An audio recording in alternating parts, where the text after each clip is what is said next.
ஒரு பெரிய காட்டில் ஒரு ஆட்டுக்குட்டியும் அதன் அம்மாவும் வாழ்ந்து கொண்டிருந்தன.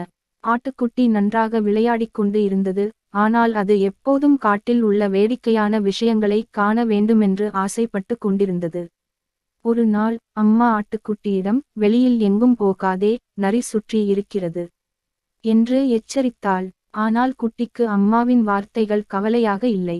அன்று மாலை அம்மா அங்கிருந்து சென்று விட்டதும் ஆட்டுக்குட்டி மெல்ல மெல்ல காட்டுக்குள் நடந்தது. அது வண்ணத்துப்பூச்சிகளை பிடிக்க முயன்றது. சிறிய ஆற்றில் தண்ணீர் குடித்தது. திடீரென்று புலிகளோடு வாழும் ஒரு நடுவயது நரி வந்தது.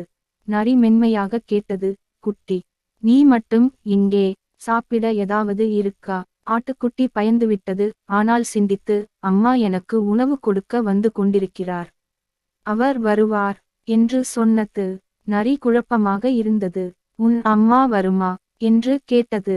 அதே நேரம் அருகில் இருந்த ஒரு பெரிய பூனை மேல் இருந்து கத்தியது, நரி, பின் போ, இதை தொட்டால் பிரச்சனை. நரி பயந்து ஓடிவிட்டது.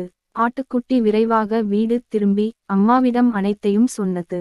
அம்மா சிரித்து, நீ எப்போதும் எச்சரிக்கையாக இருக்க வேண்டும் என்றாள்.